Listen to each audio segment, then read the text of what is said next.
Primary ignition.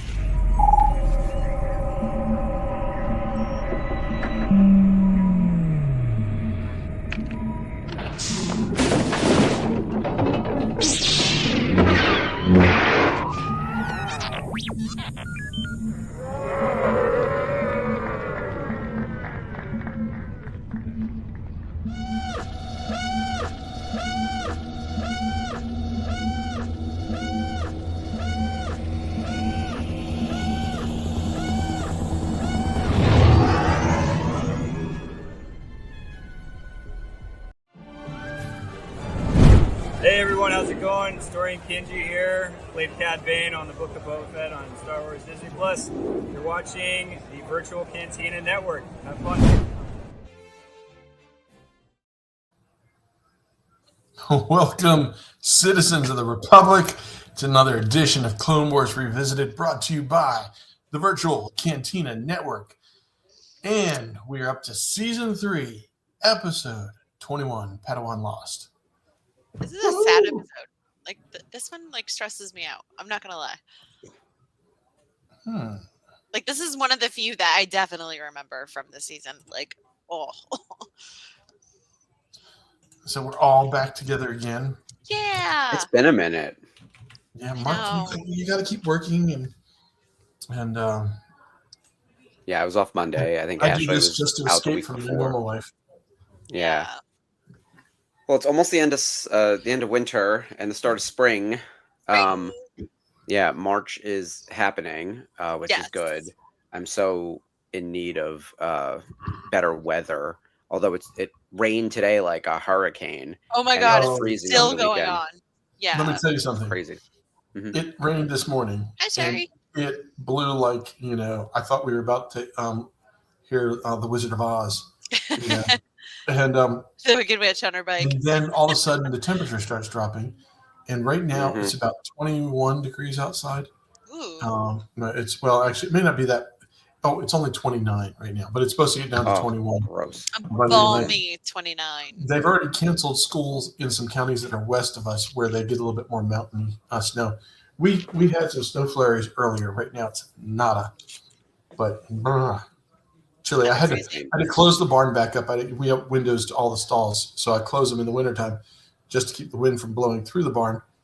And then I put blankets on the horses tonight since it was going to get so cold. Oh, poor babies. How the hell are we still doing this in the final 2 weeks of March? That's what I don't understand. Well, it's really, a never-ending winter.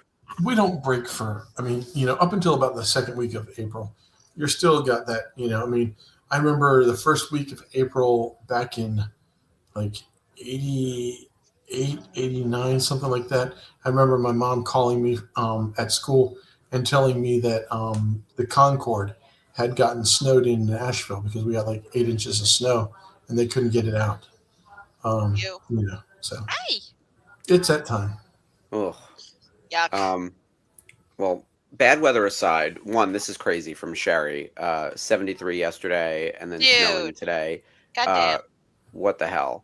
But aside from the bad weather, we are all back together again for the first time in a few weeks. Oh, including Ahsoka. Hey, girl. Ahsoka's here. Yeah, I've got Hicks over here sitting on the bench, causing trouble as always. I'm just waiting for Toby to come flying in here. We'll get all the cats on screen with us. We're going to lock them in and make them co-host. We have a ton to cover. Hi, guys. Hi, JB. Hi, Chantel. Thanks, everyone who's joining us in the chat. We're going to have a packed show because aside from watching the episode, we've got a bunch on the pop culture docket, including the Mall trailer and all things Academy Awards. So let's dive into Mall. Skip, did you see the trailer yet? It dropped a few hours ago. Did you have a chance? I did. I saw it. Nope. There we go. Right on cue. And that's no cats in the house. One of our dogs, if she sees, I'll have to shut the door now. If she sees a dog or a cat on the TV, she barks at them. 10 years old and still having a little fit over it. No, I saw the Mall preview. I got a little bit clearer picture of what we're looking at. What we're all presuming to be a Jedi convert. What's her name? Talos, the Sith. Oh, I don't think this is Darth Talos, the girl that's in the trailer. It's a different girl. But yeah, she is reminiscent of, like, it's a female of that species. Yeah, female of that species, and about to get introduced to Maul. I mean, come on, that's about as that's about as easy to. That's what everybody's coming like. Oh, I wonder if it's going to be Talos. This girl seems significantly younger. Like, she's definitely more Padawan and maybe close to Ahsoka's age or younger, right? Yeah. Maybe Ahsoka at the start of the Clone Wars, so a few years younger. Seemingly, I don't know. That hasn't been confirmed yet. But yeah, it's like when people start saying, "Oh, this is what's going to happen on the show," and they're like total speculation. It's like, look, we're in speculation mode here. We are not talking about reality. Yeah. Nobody has seen any previews here. We are not that important in the Star Wars universe. Yeah, they won't tell me anything. Yeah. And Mark, have you seen it yet? No. Well, I saw the trailer, but I have not. No. You have certain answers. You don't say anything if you've seen it. Yeah, but I would also tell you, being like, hey, I have insider info. I can't talk about this. I know nothing. So I can speculate till my heart's content. What I liked about the trailer most was the animation style more than anything else. Because my big concern about all things Star Wars is we spend a lot of time period in the fall of the Republic, rise of the Empire. There's so many things that are in this same time period, from Bad Batch, Rebels, Andor, even sort of technically Rogue One, A New Hope, the last season of the Clone Wars. There's just a lot, and it's all excellent stuff. Don't get me wrong. Solo is in there. Like, you name it, it lives in this like bucket of 20 to 30 years in this one kind of location in like the central systems for the most part. Even though Star Wars is supposed to be millennia across galaxies, we very rarely venture on either of those axes to go somewhere like truly different time period wise or different location wise or introduce new characters. So my big concern was that it's Maul and it's in a time period we know. That being said, that trailer hooked me. I was like, I'm in. Agreed. Mm-hmm. Yeah, I've always let Filoni be Filoni. This is where he shines. This is his territory, and I think that he's like, okay, it's Maul. We get to be really bad. And I don't think Sam would have come back if it wasn't this good. I think Sam would have been like, ugh, why am I going to waste my time? But yeah, he's getting paid, isn't he? That is true. But however, like, he loves the character so much that I don't think they would have. I don't think they would have done it if there wasn't more stories to tell. But they would have done it for some shitty stories. Exactly. That being said, I saw like when the young girl was talking to her cohort, and she kind of seemed very Ezra-esque to me. Like, she had been lured in by Maul, like, oh, he wants to fight the Empire with us. Mm-hmm. And he's like, I immediately got Ezra vibes. Total Ezra vibes. So he's done this before. Yeah. And he needed the weapon. Poorly. He's found the weapon. Yes. Yeah. Maul can't keep an apprentice to save his life. He's gone through Savage Opress, dead. Ezra abandoned him and left him to dead. Eventually, Maul ends up dead because of Ezra. You could say he tried to go after Ahsoka Tano, and she beat his ass. Like, Maul is a loser. Let's be clear. Maul is a loser. And he couldn't even hold down Kira. Like, if we're really extrapolating here. So what are we doing? I mean, he's a loser, and that's why I think he's the perfect embodiment of the dark side. I love him. He's my loser. And I am him in so many ways. His MO is it's just revenge. He's like so singularly focused. I appreciate his focus. Yeah. But man, is he bad at it. Well, he's hyper focused on what he missed out on.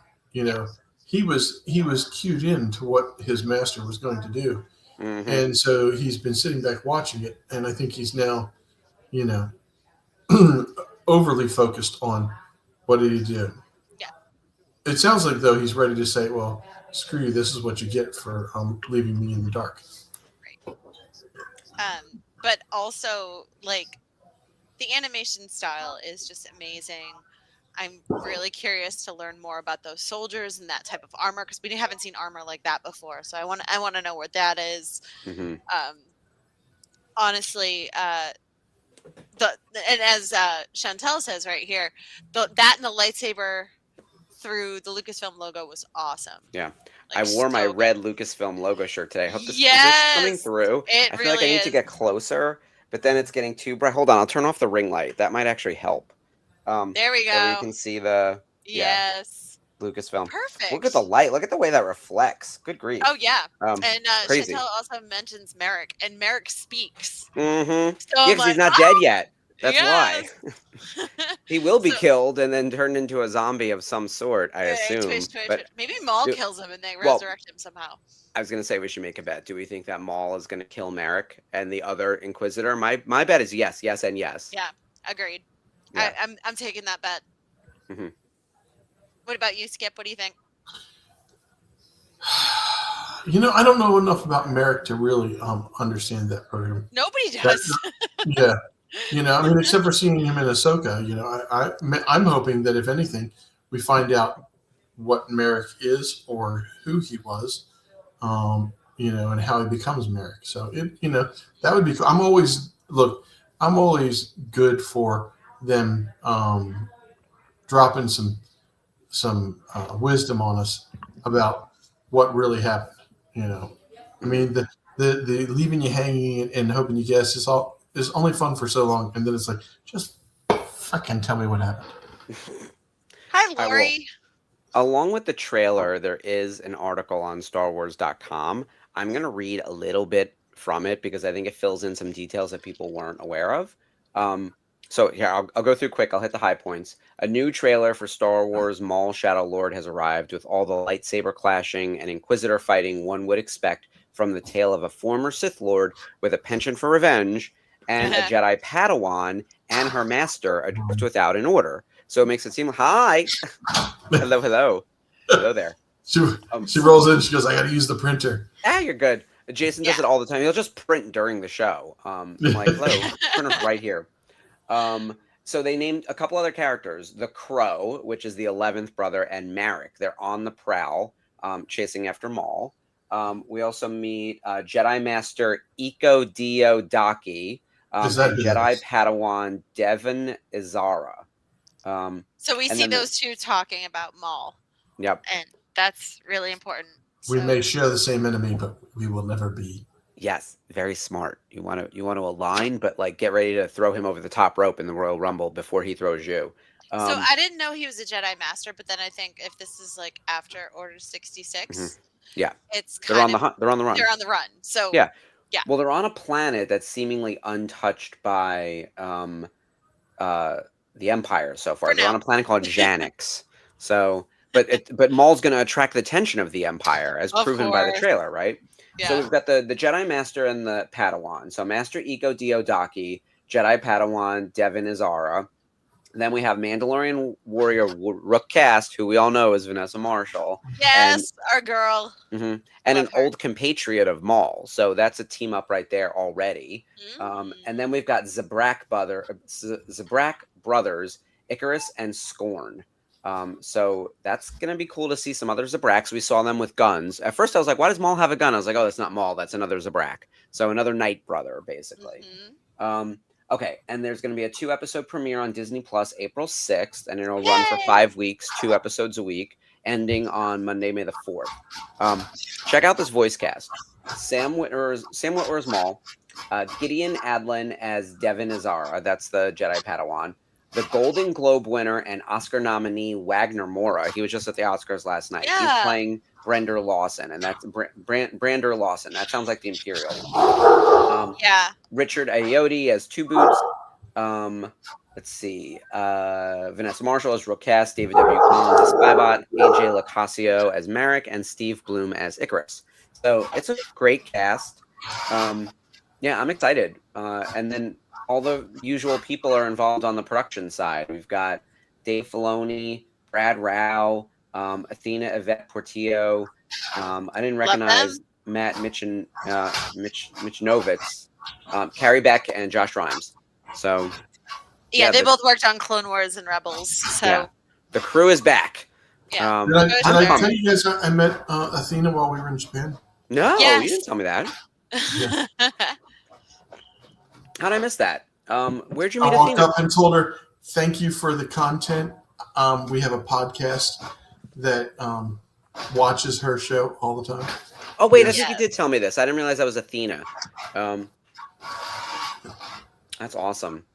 I'm so excited that like the spirit of the Clone Wars continues with this show, right? Because like Maul is a huge part of the Clone Wars. And by the way, because we are doing our own episodic reviews of the Clone Wars, and we're still in season 3, we're not going to get to the Maul episodes anytime soon. So our friends over on the Thursday night watch along are doing stealing our thunder. They're doing Clone Wars and Rebels. How dare they? First of all, I built that schedule. So they're doing Clone Wars and Rebels on the Thursday night watch along. So go watch Dave and Jeff and Spencer stumble their way through the details of those programs as we get ready for the countdown to Maul. It's all part of our March Maulness is what we ended up dubbing it. Where's the thing? March to Maul. Yeah, I'm looking for. Oh Jesus, I can't click anything correctly. I'm looking for the logo. Here we go, the March Maulness logo. That should have been the March to Maul Madness. we workshopped the name for a while, but either way, there's all this Maul related content leading up to the launch of Maul Shadow Lord on April 6th, and I can't believe we're only we're 2 weeks away. It's 2 weeks from today. It's happening. Yeah. Or 3 weeks. 3 weeks. Sorry, 3 weeks. April 6th. 3. Yeah. And when, we got 2 more. When is Mandalorian? May 22nd. Yeah. So there's a couple weeks because Maul Shadow Lord goes from April 6th through May 4th, and then Mando Grogu happens a couple weeks after that. So we have a little bit of a gap. A little bit of a break to catch our breath. But we can do 2 things at once, right? As proven by the Oscars, because we saw Mando last night and Grogu. Pedro Pascal was there with everyone's sci-fi girlfriend, Sigourney Weaver. Who's a titan in the industry now. Love her so much. What did you guys think of Pedro and Sigourney? Pedro was a fashionista. They both looked amazing. Mm-hmm. I walked out of the room when it occurred. I only saw it by watching the clips on social media about it. I love the surprise when she's like talking about like the good, the bad, and the absolutely adorable, and then she blows a kiss, and he's just sitting there next to Kate Hudson, like waving his arms around little baby Grogu, and I loved her Ripley moment. I really did. Oh yeah, the get away from her, you bitch. That was great. It was her maternal instinct. I thought that bit was good. It was clever. It also felt very paid for because it was a long clip of the 2 of them. So obviously, I think people know Sigourney Weaver is in the Mando Grogu movie. She plays a fighter pilot of some type. I actually do know a little bit more about this one, so I can't say anything, but I'm excited she's in it. Pedro Pascal, as we've seen from the trailers, will be shown with his helmet off. So there is some Pedro in this movie, which is very exciting. We've also seen a lot of him recently. He's been all over New York in the past few weeks. So he's doing not just the rounds, but he's just kind of out and about. Yeah, the whole Super Bowl thing. Right, he was at the Super Bowl. Yeah, he was there. He's just been kind of everywhere. But Mando Grogu, and then exactly, Sherry, I was going to say the trailer was released right afterwards. So we got the trailer played during the commercial break. Do you think he's getting to take the mask off because he was not happy with how much Brandon and Lateef time were being, No, I think they demanded that he take it off and come to set because it's a movie. Yeah, I think he would like to record from home like this. Like that sounds delightful. I'll come in for ADR. But I'm pretty sure they wanted Pedro's face in the movie because his face isn't even in Mando season 3. Yeah, but the whole idea is that he's never supposed to take the Yeah, but he doesn't take it off. It's ripped off his face. We see it in the trailer. Some jerk takes his helmet off. Yeah. But also, don't you think there's going to be a whole discovery about the stupidity of his religion? Because he's going to have to. By the way, that helmet's cracking a la Kylo Ren. I'm calling it now. And he's going to maybe get a new helmet and maybe one with a visor where we can see his face See, at the end. Once you tell us you know something and then you say no, something, that I don't know. That's a speculation. That's not happening because Mark would never say anything that he knows. No, I wouldn't. I'm very good about that. Yeah. I'm usually. I was like, as soon as you said that, I was like, that's not happening because he wouldn't say it if it was happening. You know, anything that Mark says now about Mandalorian, we know will not be happening. There we go. Because he's making shit up. He fights Darth Vader and Boba Fett. But actually, Boba Fett could turn up, I guess, and I guess Luke is still alive, and I guess Ahsoka's alive. and Boba were friends. He saves Taylor Swift from Darth Vader. There we go, done and done. I do think the Mando Grogu movie is going to be a ton of fun. Yeah, and I think that it was smart to have Sigourney, who's immediately recognizable to a general audience, and Pedro, who's become immediately recognizable to a general audience now. Although less so since facial hair, like that. Yeah. Oh, he was clean shaven. That was wild. He was very snatched, would be the word, right? Like he was wearing he must have been wearing a corset or something because that man has no waist. Like it is, like he is tight, right? Like it is tight fitting shirt, pants, whatever. And then the big flower kind of thing, whatever. Very fashion forward. Very. He always has the best fashion. Like he's always very good, but I noticed the trend in menswear this year was very floral, very feminine, very flowy. Even the heterosexual men were wearing shit that would otherwise be thought of as kind of faggy, for lack of the word that would be thrown at them. Did you just say faggy? Yes, because that's how they would be the media would tear them apart. So I'm saying that the fashion has turned very feminine now. And so I think that's a great thing. I love that the trend has gone very flowy. Bad Bunny with the corset jacket. He's always in something, right? Yeah. It's the kind of thing where I feel like people would otherwise if this was years ago, they would have said some shit. But now they're like, oh, this is really interesting. Like Coleman Domingo always wears really bright, interesting colors. And he wasn't wearing a shirt. He was wearing a jacket that hung really low. It almost went down to his knees or something, right? That's the kind of thing that would never have been acceptable on the red carpet 10 years ago. And now it's celebrated. So I feel like that trend in fashion is steps forward. Yeah. Like that. Very sheer, unnecessary fabric. In a lot of places, there's a lot of that. I really liked, my friend and I were talking about this morning. Musician and composer Nick Cave came to the red carpet. He's an Australian musician, around many years. Him and his wife came to the red carpet, and she was dressed in a goth princess dream. So many layers of black gauze and absolutely stunning. And I'm I really like these looks. I know who she is, and I can't think of her name because he has a song with Kylie Minogue. That's how I know him. Yes, he's so good. Yeah, I know which one you're talking about. I think it's The Rose. Susie Cave. Yeah, okay, Susie Cave. Susie Cave. Yeah. I know who that is. I've seen her. Nick Cave wife Oscars. Yeah, the fashion was really on point last night. I thought everyone looked amazing. So what do you think about winner speeches? Who did you? Oh my God. Okay, big winners of the night, one battle after another. How exciting for Paul Thomas Anderson to finally get his Oscar. Long overdue. I'm so glad he won for director. I really wanted Sinners to win Best Picture, but I understand that One Battle was going to win. And that's fine. I think they're both excellent films. You can't be upset when One Battle After Another wins the Oscar instead of Sinners. That's right. But I felt like Sinners was transcendary. It was beautifully done. Having a celebration of music and of history within the community and stuff, and Ryan Coogler getting his recognition. Oh my God, Jordan. Yep. Michael B. Jordan was my favorite win of the night because I was rooting for him, and I didn't think he was going to win because it's been very hit or miss. He won the SAG, but he didn't win BAFTA.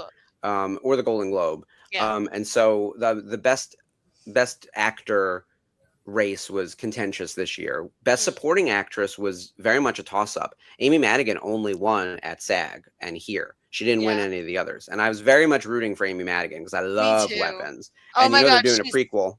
Really? Sweet. Yeah. Sign me up.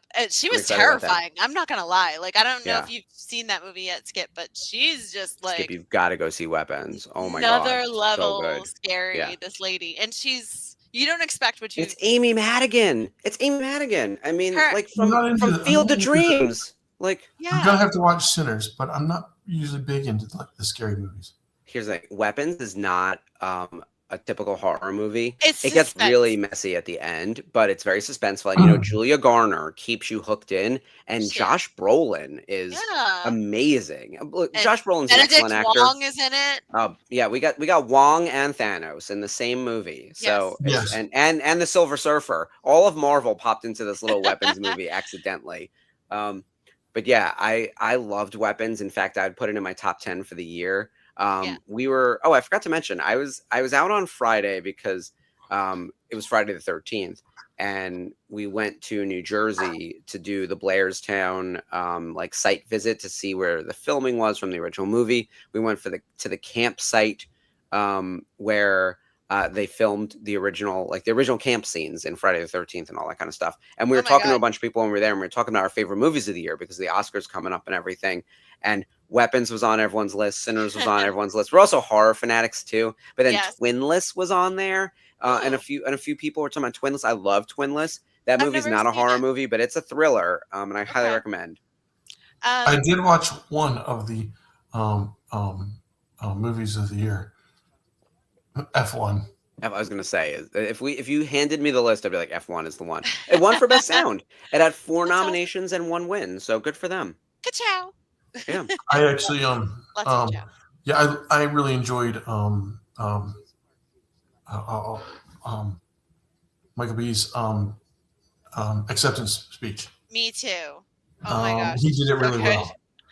Sometimes they get all over.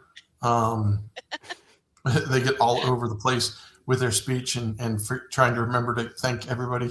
Yeah, I thought was like concise. He was laser focused, knew what he wanted to say, said what he needed to, no more, and got off the stage. I thought it was great.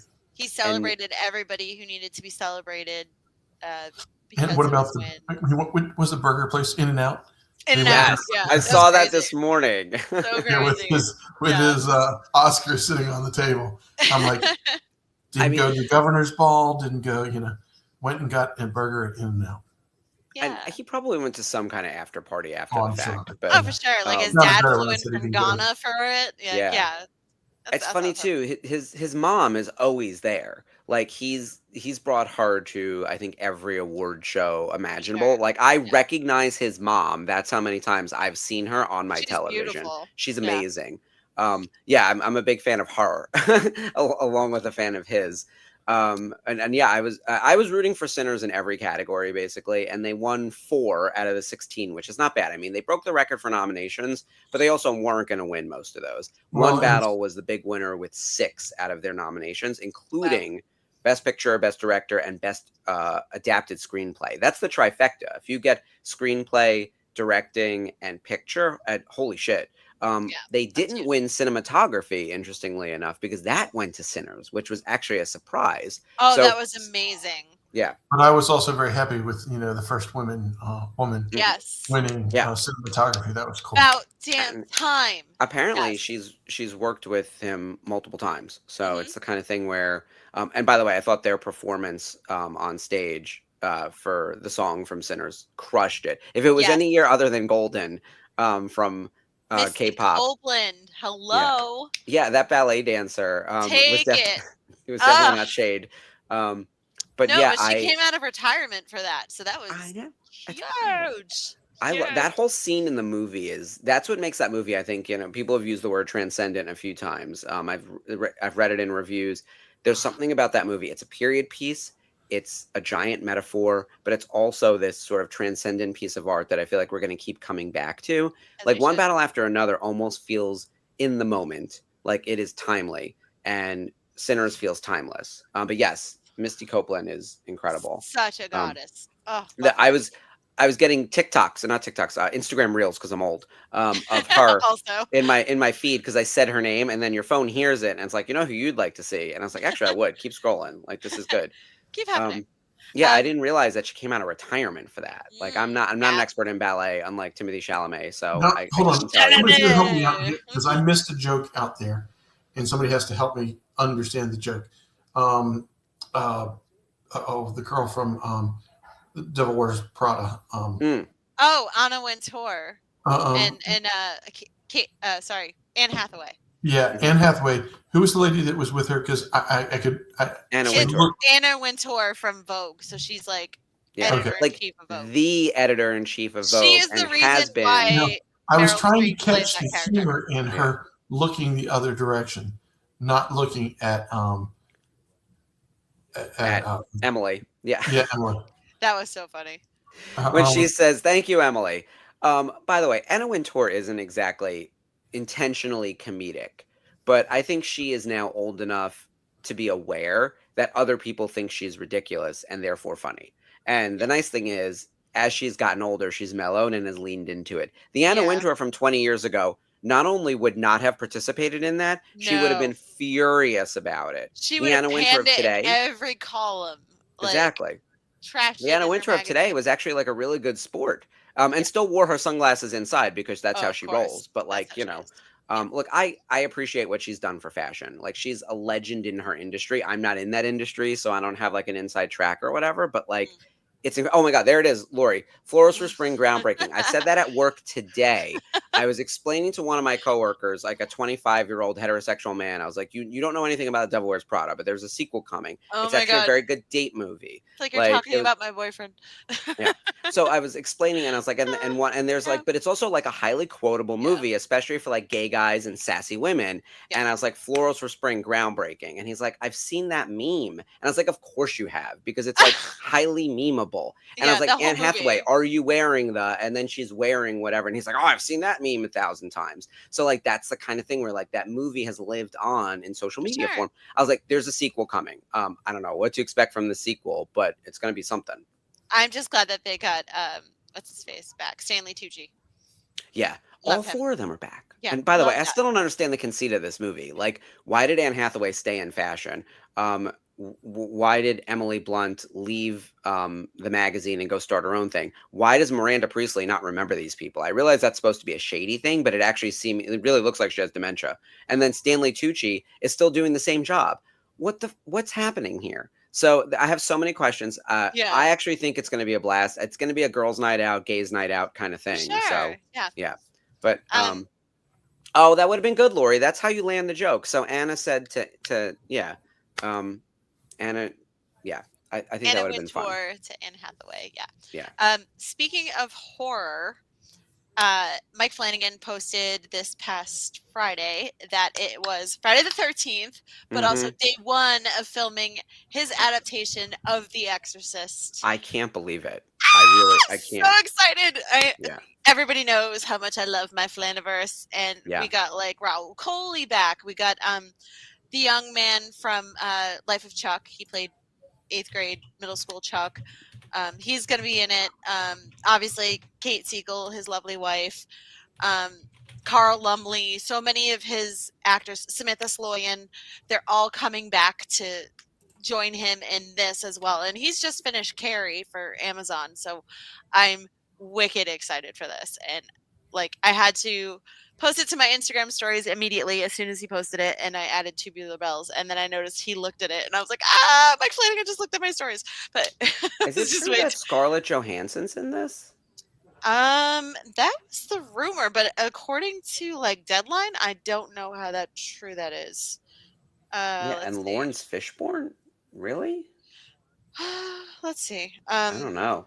I have no clue. I mean, this article is from just a few days ago because I'm pulling up because I remember there being like a lot of noise around it. But so yeah, it says Chiwetel Ejiofor. Hamish Linklater is coming back. He usually plays a priest, which is really funny. Skip, I think we've talked about this. Have you seen Midnight Mass? I have not. You would love it. Hamish Linklater is the lead in Midnight Mass, basically, and oh my God, so good. Oh yeah, Benjamin Pajak is the little kid. He's brilliant. Carla Gugino, John Leguizamo, Sasha Callier, Lawrence Fishburne, Chiwetel Ejiofor. He was in Life of Chuck. What's going on with Carrie? Is there a remake of that? Yeah, he just finished directing it. When the fuck did that happen? He's been working on it for like a year. He's doing a series for Amazon. Oh, it's a series. Yeah. So Still. I think it's a series or a movie, but it's for Amazon, so it's going to be brilliant. I love it so much. With Katie Sackhoff? Yeah, I'm really fucking Liberty. Is she the excited. mom? Liberty, I just want to take a think moment so. and say we need a what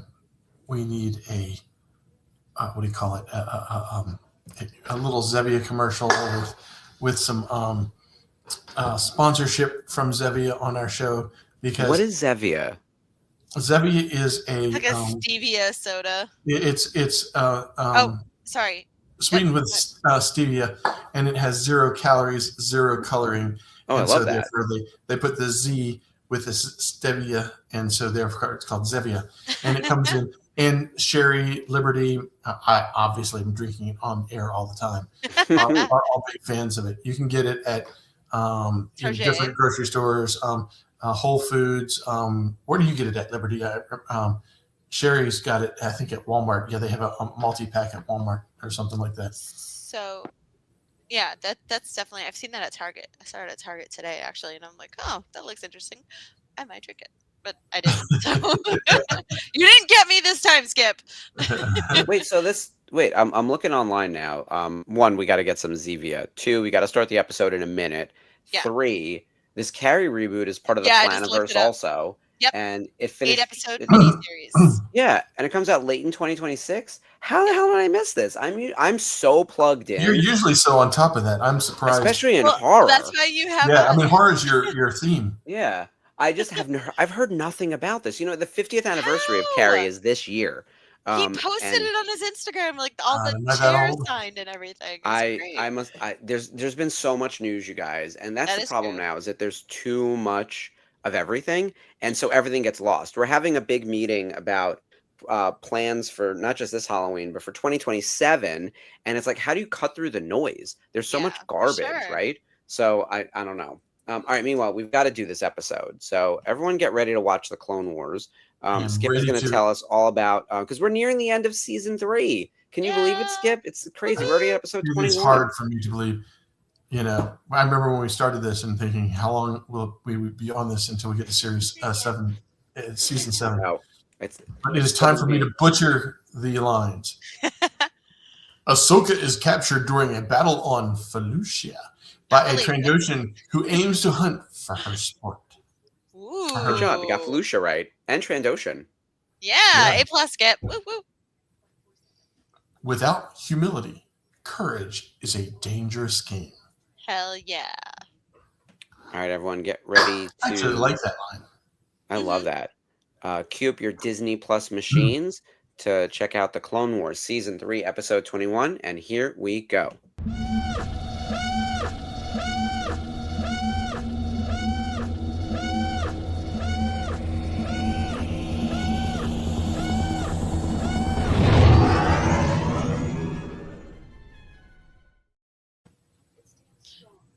So, according to the internet, it says Carrie is an upcoming 8-episode television miniseries for Prime Video, developed by Mike Flanagan, based on Stephen King's novel about a telekinetic bullied high school outcast, Carrie White, and her overbearing mother, Margaret.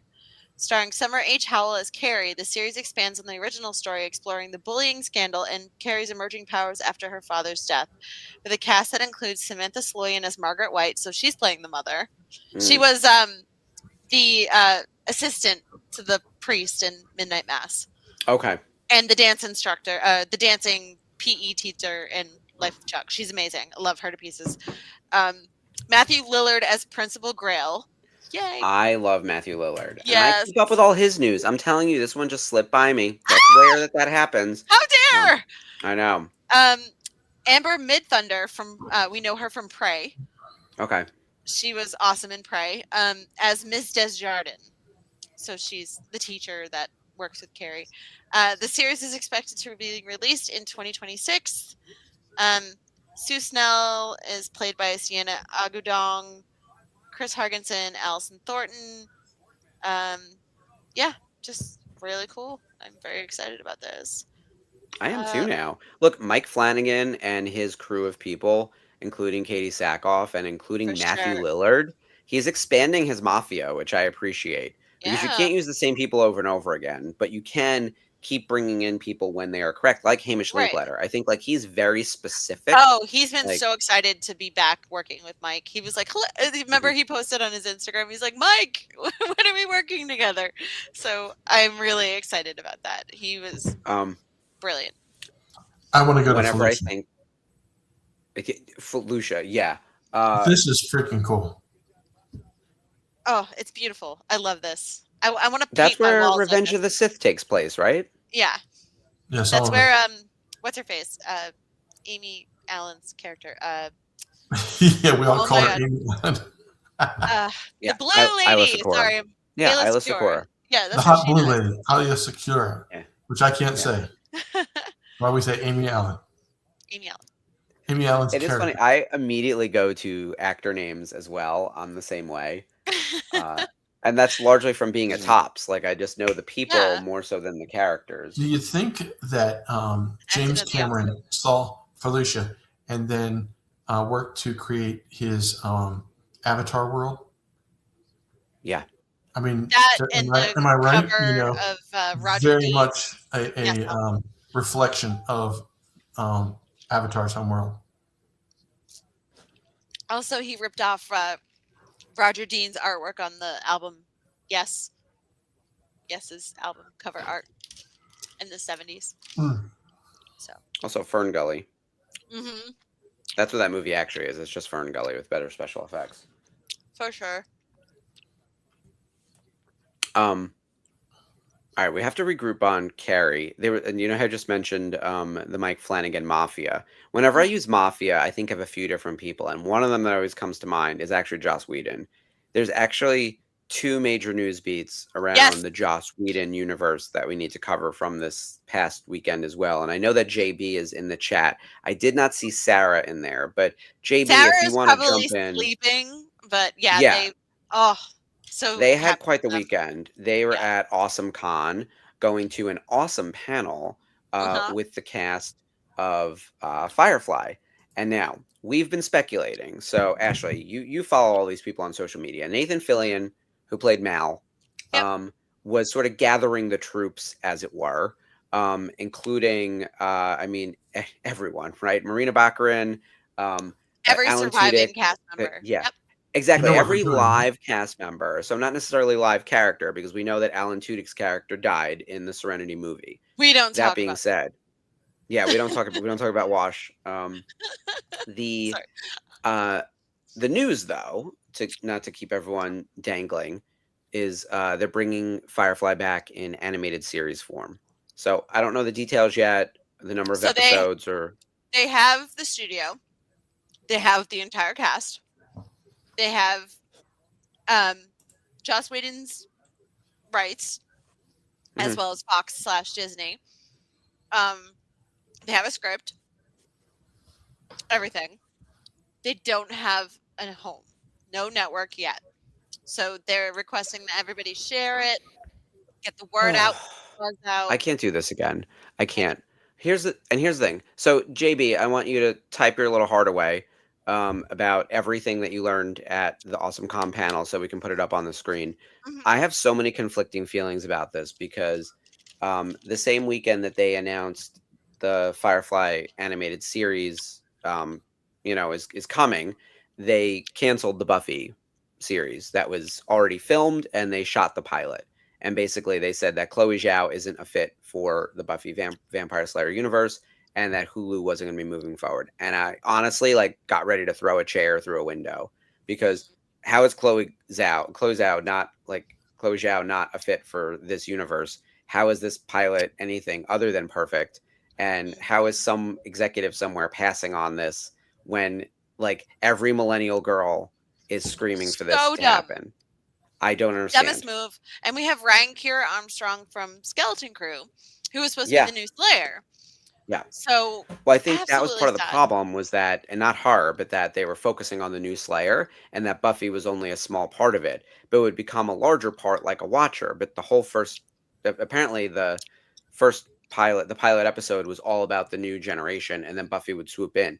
That makes sense. I don't know how you're not going to center it around Sarah Michelle Gellar running around LA. You know what I mean? Like, if anything, she should be figuring out what's going on.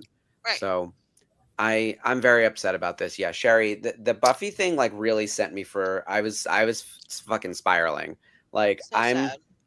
This is why I don't get my hopes up about anything. Like, I even refuse to believe that the Masters of the Universe movie will happen because, like, that's my life. Like, I've been fighting for this movie for the last 20 years. I'm a licensee. I'm seated. I am ready. Like, the movie comes out June 5th. World War III will happen June fucking 3rd, let me tell you. And, like, there will be no planet left. I will not get to see this movie. That's where my brain goes. So, like, I'm truly in that headspace. So when the Buffy thing was happening, I thought we were good. Like, I thought they had picked up the season. I didn't know they were shooting a pilot. Don't tell me, like, at that point. Like, I don't, and that's why the Firefly thing is, there's two reasons the Firefly thing is bothering me. One, it's not confirmed that we have a network yet or whatever. And after the Buffy thing, it's pissing me off. But Adam Baldwin is involved, and I don't really like him. Like, that's it. Like, I find him to be a problem. So maybe they can figure out a creative way to get him out of this, especially if, according to JB, it's taking place between the original series and the movie. Those characters are still alive. Are they going to recast Preacher? Like, yeah, that's going to be interesting to do with Book. Ron Glass, who played Book, has passed away since then, which is sad. But I'm heated. I'm too angry. I love Firefly too, but I'm annoyed that Baldwin's involved. I'm pissed that we're not going to get Buffy. I'd rather Buffy than Firefly. I'm just so annoyed by all things, and there's so much garbage that's going to be coming out in the next couple of years. Like, I'm familiar with the slates of every single studio, and there's so much crap, and there's not going to be a Buffy. We do need a book, JB. I agree. If Preacher Book is not in it, it would be suspicious because he's sort of the moral anchor for Mal. Yeah, this reminds me of that movie, The Hunt. I don't know if you guys have seen it. It was crazy. Yeah. All right. Has anyone in the comments seen The Hunt? That movie is messed up in the best way. So messed up, but it was really good. I didn't think I would enjoy it, but it was bananas. The lead woman, I'm blanking on her name, was in Happy Endings, and she's incredible. It's such a change from that character to this character. Yeah. I like how Beatrix Kiddo she is in this movie. Yes, in very that. She's totally Beatrix Kiddo. Skip, have you seen The Hunt? I have not seen The Hunt. It's really good. It's also like highly political, but also like someone was like, "Oh, it's gonna piss off everyone." So I love that where there's like really interesting dynamics on conservative politics, liberal politics, but then it's also like a black comedy, like it's a satire, but it's also amazing stunt work and kind of a horror movie in some ways, and a bit of like a slasher almost. But yeah, it's very much like this kind of setup, like they're hunting people for sport. Yeah. And JB, yeah, just to land the plane on this, we could use a Buffy show more than anything right now. Yeah. I also do think the finale of The Boys could be really interesting. Oh boy, so I should mention JB and Sarah are on air Wednesday for a new episode of I Know, and I'm pulling together. They're talking about Maul, but I will expect that they're going to talk extensively about Firefly at the start of that episode. So if it becomes a Maul and Firefly and Buffy discussion, I'm not going to be mad about it, and I doubt anyone in the comments will be either. Yeah, absolutely. What's the timestamp? My Disney Plus just keeps swirling, and I feel like I'm at least a minute behind. I think I'm actually ahead. How much do you have left? I have 15:44. Mine doesn't tell me. Damn it. And now that I moved it, it got stuck again. So the Trandoshans are like out and about. They're just, the sun's risen. They've running around, and they're looking for the younglings and Ahsoka. These poor kids. Jesus Christ. It's quite the operation they have. Like, this isn't a new idea. That girl looks like Huntress. Asajj. Ventress. I should Huntress. What about the hell?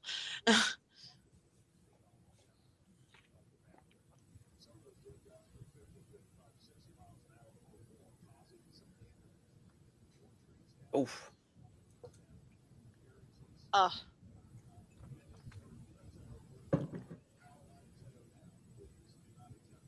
Dang. Oh. Well, at least they're killing other hunters. Right? Yeah. I mean, Ahsoka has to use her force powers. Like, this is why just force choke people from far away and snap their necks. But these kids are younglings. They're even better. Yeah. You know how effective it is to snap someone's neck, especially when you're young? Like, that'll solve a lot of problems, kids. Yeah. Oh, Ahsoka, you're so full of hope.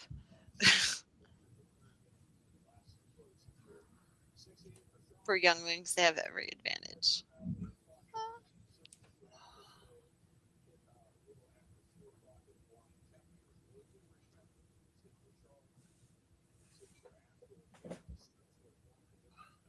It's not like they're on a planet where their force powers don't work. That's what I don't understand. That's the thing that always frustrates me. It's like, you guys are superheroes. So I don't think they were official Padawans yet. I think they were just younglings who happened to be kidnapped while they were starting their training. So they don't know much about. I don't know. But they do have some force powers. Otherwise, they wouldn't be younglings. They do have force powers. So, yeah, exactly. They must have something. All you need is like a little bit of like force push, and there's a cliff. Yeah. Yeah, and kids are not helpless. And in fact, they kill those adults, which is good. Yeah. Oh, do they have Padawan braids? I think you're right. I gotta look at the... Let's look. Yeah, they do. There we go. Force chokes! Yeah, it's not the Jedi way. Yeah, there you go. Choke her. Choke him to death. There you go. Don't kill him out of hatred. But Skip, yes, kill him out the Jedi way. Kill him in happiness and joy. Kill him out of necessity and for the fun. Their arms are so gangly. It's so funny. Oh, hello. You're doing a murder. Oh my god. You just accidentally knock them unconscious and then they hit their heads on a tree stump. Just saying, Liberty. Yeah. We're going to go with that. Accidental death. With joy, not rage. With joy, not rage. Just an accidental shooting him 17 times in the chest. Oh, look at the birds. Hey, girls. They're so cute. Yes, kill them with joy, not rage. Make it fun.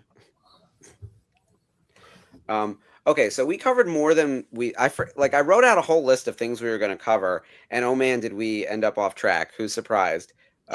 But we covered a lot of pop culture. Yeah, there's a lot going on. I know, this was a busy weekend. Christ, where's my list again?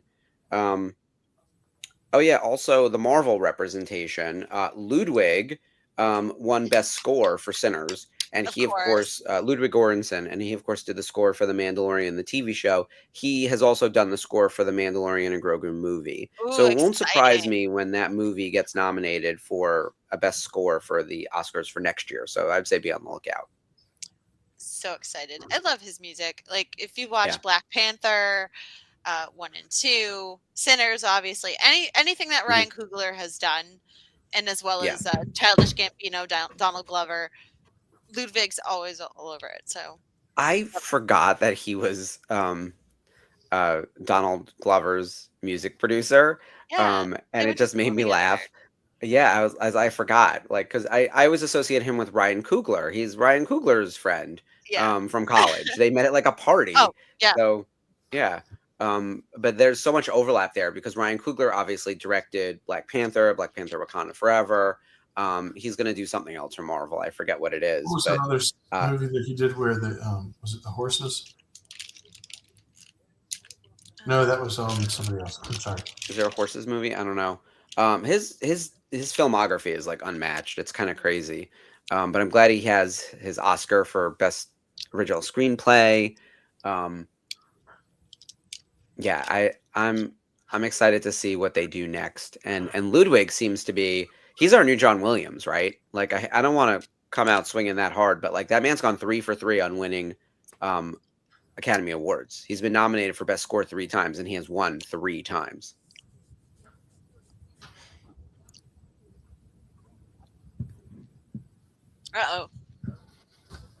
Other Marvel stuff. So Robert Downey Jr. and Chris Evans came out to present 2 awards. Lost my shit. They had a cute little bit. Robert Downey Jr. was wearing green, just like Dr. Doom. And they had a bit about Channing Tatum, who of course plays Gambit in the X-Men. So, or I guess in Deadpool Wolverine. So I feel like they're trying to grease the wheels early on reminding you that we have Avengers. Captain America and Iron Man are still around, sort of, kind of. Hi, Jeff. Oh, Jeff, have a blast. I'm hearing great things about Project Hail Mary. Me too. Wow. Yeah, I really want to see that. And I like Ryan Gosling a lot. Like, I find him endearing. He's going to be terrific in Starfighter. Well, what's the other one he's got coming out this summer? Ryan Gosling? Does he have a second movie? Yeah. Releasing this summer. Let's see. And it's an astronaut movie. That's the one. That's Project Hail Mary. Oh, is that Project Hail Mary? Yeah. There we go. It's directed by Phil Lord and Chris Miller. Project Hail Mary does not sound like an astronaut movie, but I guess it is. It's the last chance to save Earth from the sun blowing up or dying or whatever. Ooh. It made me think of that bit from The Simpsons when they're doing the Radioactive Man episode, and Bart says the line, is like, "Look behind you, Radioactive Man, the sun is exploding again." And I was like, there we go, that's the premise of the movie. They've got to go make the sun not explode. So it's apparently Ryan Gosling in space talking to a rock for 2 hours, but apparently it's very good. So I've heard a lot of good things of it. I think it's a good start for him to, like, take on being in the Star Wars universe next year. Yeah. He plays a science teacher on a lone spaceship mission to save humanity. Directed by Christopher Miller and Phil Lord, who of course were famously part of Solo and then weren't. Clone High. They did some work on How I Met Your Mother. Obviously Scrubs. Mm-hmm.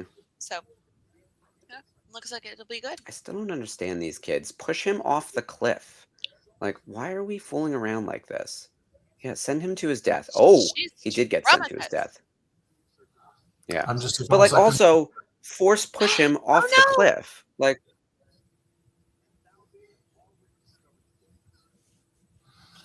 and Ashley's a few seconds in front of me.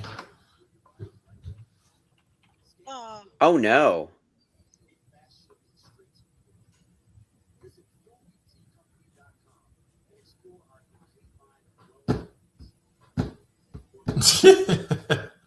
Liberty, I don't want to stand near a cliff. Just on his shoulder. I feel like they wouldn't kill a kid.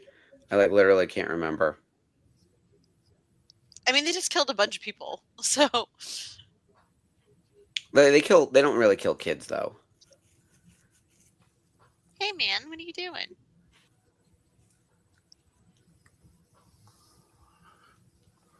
I forgot how dark this episode is. This is really bleak. Yep. Oh no, she's gone. Well, Liberty, I'm not pushing you off the cliff, but if someone was bothering you, I'd push him or her off the cliff. That's the distinction. Yeah. But it's also like the cliff is right there. Use the gravity. Like, you people have superpowers. Ahsoka heard her name. Look at you. You're a baddie.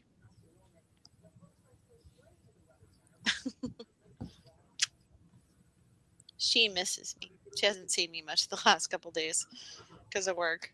So she's being a pest. Plo Koon, our boy James Arnold Taylor. No Obi-Wan, just Plo Koon. Yeah, he's fantastic in this role.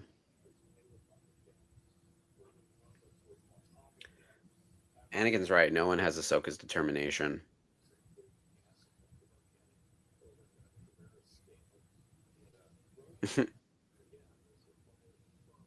Yes, Liberty. She's very much demanding.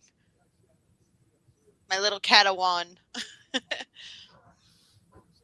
Oh, do we want to talk K-pop Demon Hunters? Yes. They won. They were nominated for 2 Academy Awards, Best Animated Feature and Best Original Song for Golden, and they won both. So they sealed the Hanmoon. They gave an amazing performance, and yeah, they left. They left very excited. I mean, and they got to give 2 acceptance speeches, which for an animated film about K-pop music fighting demons that went to Netflix, who could have predicted the cultural impact of that movie? Goddamn. Amazing. And they confirmed the sequel, Netflix and Sony. So it's happening, guys. I'm ready. I'm beyond ready. Me too. But the thing is, it's going to be a while. It'll probably be another 3 years before we get it. Obviously, 2029. But also, having their acceptance speech cut off and only so EJ could say her piece, like big fumble, Academy. I know you get it. Like you have a huge ensemble who has written the biggest song of the year, and you can't make do for everybody who was a part of it. Like actually, people who wrote it, even if they just say like a couple words, like just cut them some slack. Mm-hmm. And there was plenty of time. The show started at 7, so you could go to 11. It went to 10:30. So what's the difference? I don't know. I thought the show was actually really good in terms of pacing. There were some good surprises built in. Most people gave meaningful speeches in like a decent amount of time. Like no one really sucked all the air out of the room. And even that one moment was at least he leaned into it.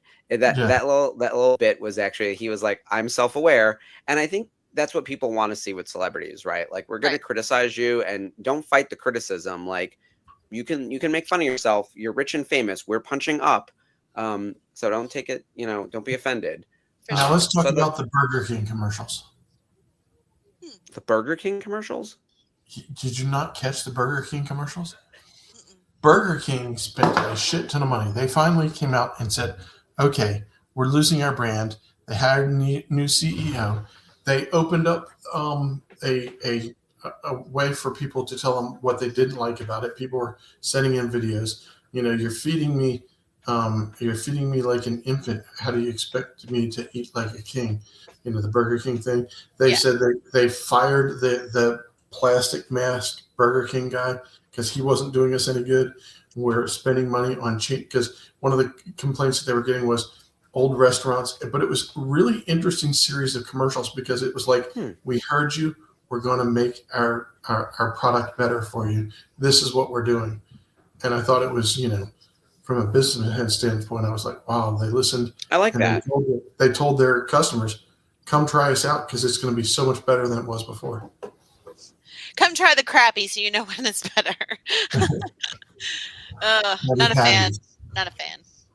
But I didn't see any of those commercials. I got to check it out. There's another trend happening in the quick service restaurant space, though, where like I guess the McDonald's CEO like ate one of his own burgers, but looked like a robot trying to download human kind of emotions. And so then the guy from Wendy's like literally did the same commercial, but he like knew how to work the grill and cooked his own burger and actually ate the thing. And so it started this trend of like fast food, I guess, CEOs like eating their product. And then it started a thing on Twitter where other companies were being demanded to like eat their product, even if they weren't food. And so like the Twitter of it all was very, very funny. But apparently the McDonald's CEO was fucking roasted for it because he was so out of touch. And like you can almost see him taking a fork and knife to the burger. And he just they're new Squidward and SpongeBob where he just takes a bite with his teeth ever so slightly. It was bad. It was so bad. I bad. used to work for McDonald's, and I got to tell you, I was there for the Arch Deluxe the first time in like the mid 90s when they were trying to go like grown up or whatever. And it was flop-tacular then. I don't know what they were thinking. Like all day breakfast was a disaster. Like it was like a super seasoned burger. It was supposed to be like a fatter burger. See, I remember they keep the cool on the cool side and the hot on the hot. So it was the McDLT. That's the McDLT. Oh my God, that's the early 90s. That was a good burger. Because because the tomato was still cool when you went to eat it. Yeah. Yeah. The McDLT had the cool on one side, hot on the other. And it had the two separate styrofoam containers, right? Not long after that, the Arch Deluxe was meant for adults, and it was like, it wasn't a quarter pounder, it was like a third of a pound or something. Yeah. And yeah, it had extra seasoning. Burger. And the sauce was like a honey mustard, aioli, like kind of shindig. Oh my God, yeah. Jason's fucking texting me because he can hear me. The McDLT was 1984 to 1991, so I guess it ended in the early 90s. But yeah, the Arch Deluxe I think started in like 94 or 95, and there were those commercials of like Ronald McDonald playing golf. Was the styrofoam containers because they said that they were damaging to the environment, putting all the styrofoam in. So they went into plastic and cardboard at that point in time, and you couldn't keep plastic so much better. I don't know who tricked everyone to go from paper bags to plastic bags, but our planet is fazzucked partially because of that. And also plastics and everything. I was reading this really, by the way, it all comes back to The Good Place, but I was reading this really interesting article about how, like, you know, the phrase of like, there's no ethical consumption under capitalism. And the point is that like every choice comes with pros and cons. So like, if you want to say you're not going to wear leather because you don't want to use animal, whatever, right?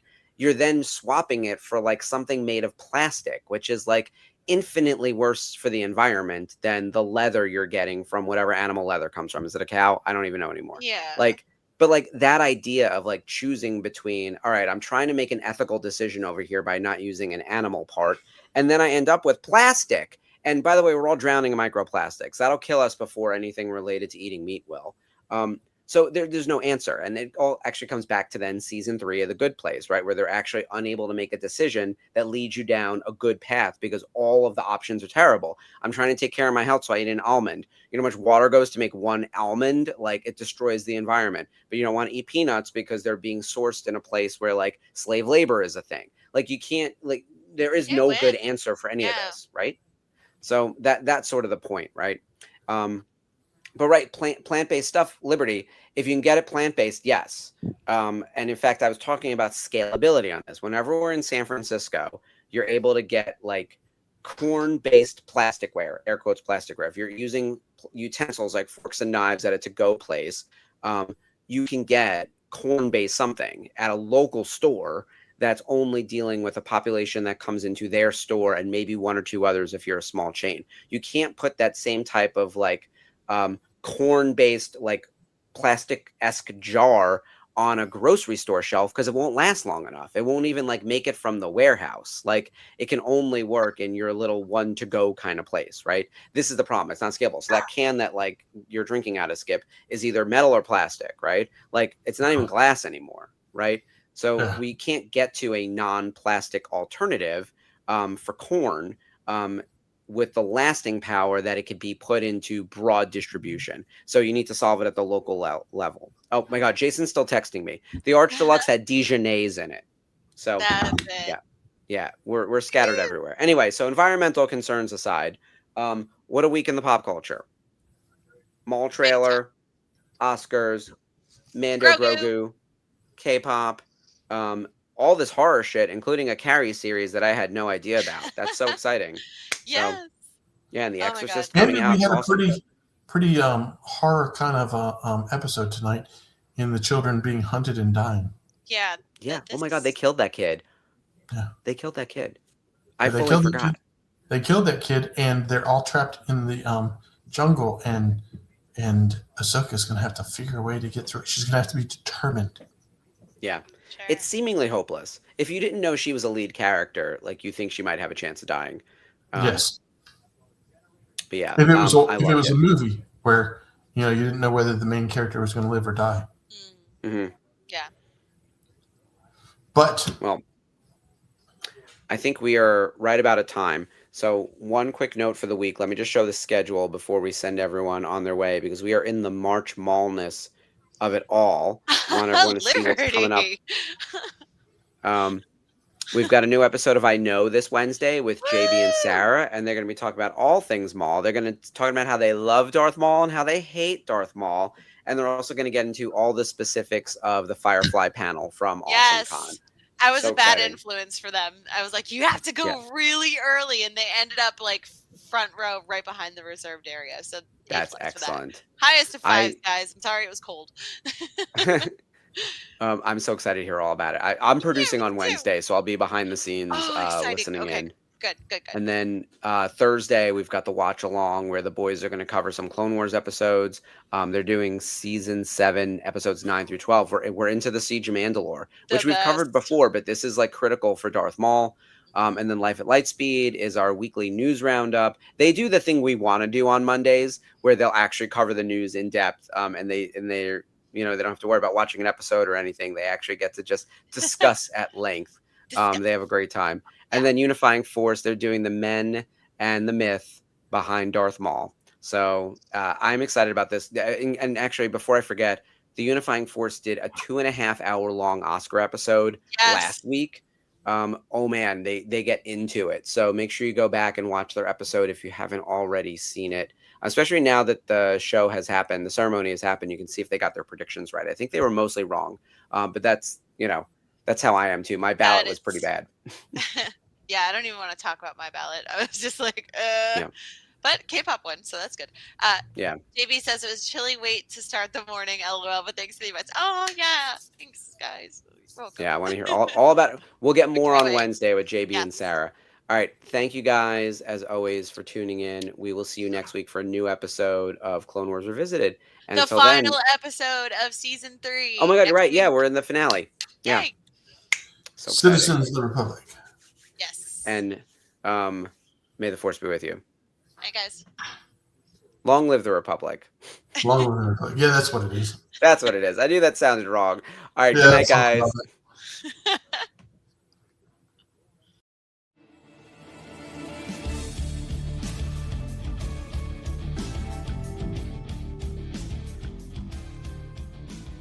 Hello there. Hi, I'm Mark Connell. I'm the Director of Programming at the Virtual Cantina Network, and I'm here with James Arnold Taylor, the voice of Obi-Wan Kenobi. Obi-Wan Kenobi. Yes, I know that one well. I have the high ground if I... Wait, yes. Thank you. Now I have the high ground. And you are watching Clone Wars Revisited. This is the show you're looking for.